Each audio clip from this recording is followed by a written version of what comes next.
नमस्कार और section news नाटक और आप सभी का स्वागत है।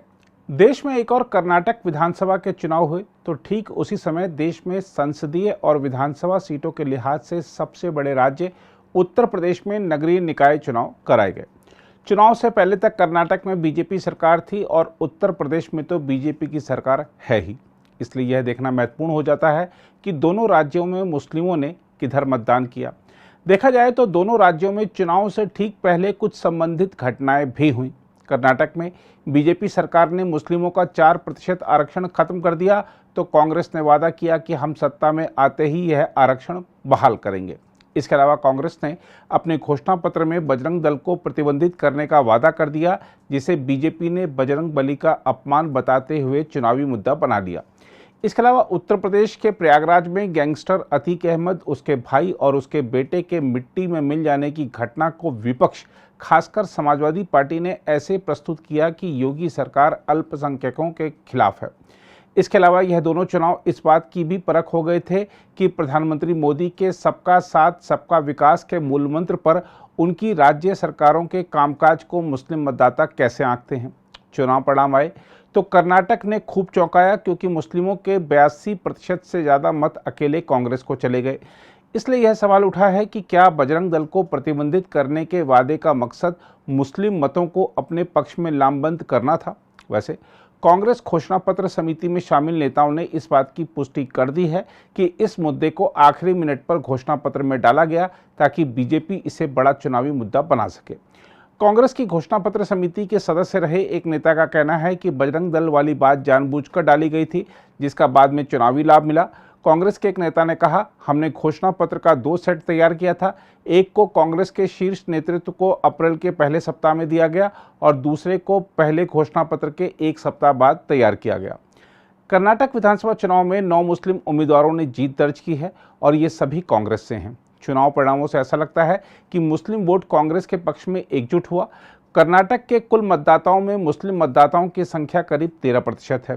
कांग्रेस पार्टी ने मुसलमानों के लिए 4% आरक्षण बहाल करने का वादा किया था, जिसे पूर्ववर्ती बीजेपी सरकार ने खत्म कर दिया था। उल्लेखनीय है कि हिजाब को लेकर हुए विवाद और केंद्र सरकार द्वारा इस्लामिक संगठन पॉपुलर फ्रंट ऑफ इंडिया यानी पीएफआई पर 5 साल का प्रतिबंध लगाए जाने के बाद राज्य में यह पहला विधानसभा चुनाव था। कांग्रेस ने 15 मुस्लिम उम्मीदवारों को टिकट दिया और उनमें से 9 विजयी हुए। जनता दल सेक्युलर ने 23 मुस्लिम उम्मीदवारों को मैदान में उतारा था, लेकिन कोई भी जीत हासिल नहीं कर पाया। असदुद्दीन ओवैसी की ऑल इंडिया मजलिस-ए-इत्तेहाद उल मुसलिमीन ने 2 सीटों पर चुनाव लड़ा था और उसे कुल पड़े मतों का केवल 0.02% ही हासिल हुआ था। पीएफआई के राजनीतिक संगठन एसडीपीआई का भी कुछ ऐसा ही हश्र हुआ, क्योंकि उसके 16 उम्मीदवारों में से कोई भी खाता नहीं खोल सका। दूसरी ओर बात उत्तर प्रदेश की करें तो दिल्ली की राजनीति के लिहाज से यह राज्य काफ़ी महत्वपूर्ण है। यहाँ मुस्लिम वोटों की बंदरबाट समाजवादी पार्टी और बहुजन समाज पार्टी के बीच होती रही है। पहले मुस्लिमों को कांग्रेस का वोट बैंक माना जाता था, लेकिन वोट बैंक बने रहने के चलते यह समुदाय कभी आर्थिक और सामाजिक रूप से उठ नहीं पाया। बीजेपी कभी भी मुस्लिमों को टिकट नहीं देती थी, इसलिए भी मुस्लिम मतदाता भगवा पार्टी से दूर रहते थे। लेकिन केंद्र में मोदी सरकार आने के बाद से जब मुस्लिमों को सभी सरकारी योजनाओं का लाभ पारदर्शी रूप से मिलना शुरू हुआ और समाज की आर्थिक व सामाजिक स्थिति सुधरी, तो दशकों पुराने वोट बैंक भी टूटने लगे। पहले बीजेपी को मुस्लिम बहुल आजमगढ़ और रामपुर संसदीय सीटों के उपचुनाव में विजय मिली।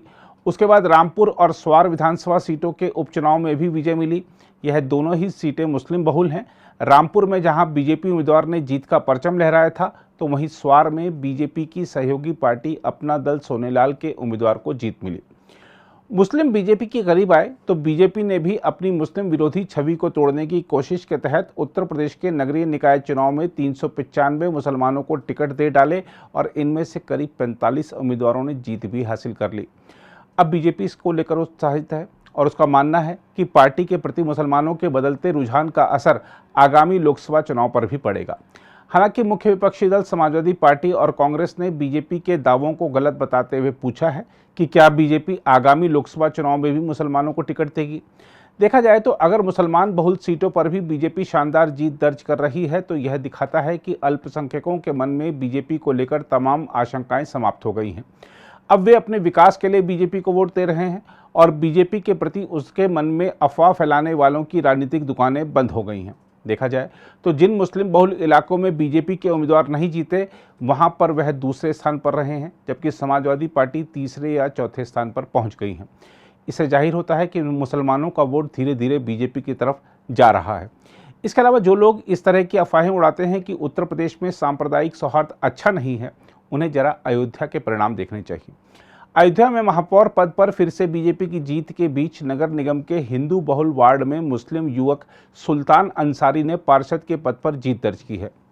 राम जन्मभूमि मंदिर आंदोलन के नायक महंत राम अभिराम दास के नाम पर रखे गए वार्ड से सुल्तान अंसारी ने निर्दलीय उम्मीदवार के तौर पर चुनाव जीतकर सबको चौंका दिया। वोट प्रतिशत के हिसाब से इस वार्ड में हिंदू समुदाय के 3844 मतदाताओं के मुकाबले सिर्फ 440 मुस्लिम वोटर हैं। यहाँ 10 उम्मीदवार मैदान में थे। कुल पड़े 2388 मतों में अंसारी को 996 मत मिले, जो करीब 42% है। अंसारी ने पहली बार चुनाव में किस्मत आजमाई। उन्होंने राम जन्मभूमि के पास के हिंदू बहुल वार्ड में एक अन्य निर्दलीय उम्मीदवार नागेंद्र माझी को 442 मतों के अंतर से हराया। बीजेपी इस सीट पर तीसरे नंबर पर रही। देखा जाए तो अयोध्या को बाहर से देखने वाले भले सोचते हैं कि अयोध्या में कोई मुसलमान कैसे जीत सकता है, लेकिन अब वे देख सकते हैं कि अयोध्या में लोग कितना मिलजुल कर रहते हैं। बहरहाल, सिर्फ कर्नाटक चुनाव परिणाम का विश्लेषण कर जो लोग पूरे देश के मुसलमानों के मन की बात को प्रस्तुत करने का दावा कर रहे हैं, जरा उन्हें उत्तर प्रदेश के मुस्लिम मतदाताओं का मन भी देख लेना चाहिए। इसके अलावा यह भी ध्यान रखना चाहिए कि विधानसभा और लोकसभा चुनाव के मुद्दे और नेतृत्व भी अलग होते हैं, इसलिए किसी एक राज्य के चुनाव के आधार पर पूरे देश की संभावित राजनीतिक परिस्थिति का विश्लेषण करना गलत है। अगर आप भी लेना चाहते हैं देश दुनिया की तमाम जानकारी, तो आज ही सब्सक्राइब करें हमारे चैनल को। साथ ही नीचे दिए बेल आइकन को जरूर दबाएं ताकि हर अपडेट आप तक पहुंच सके।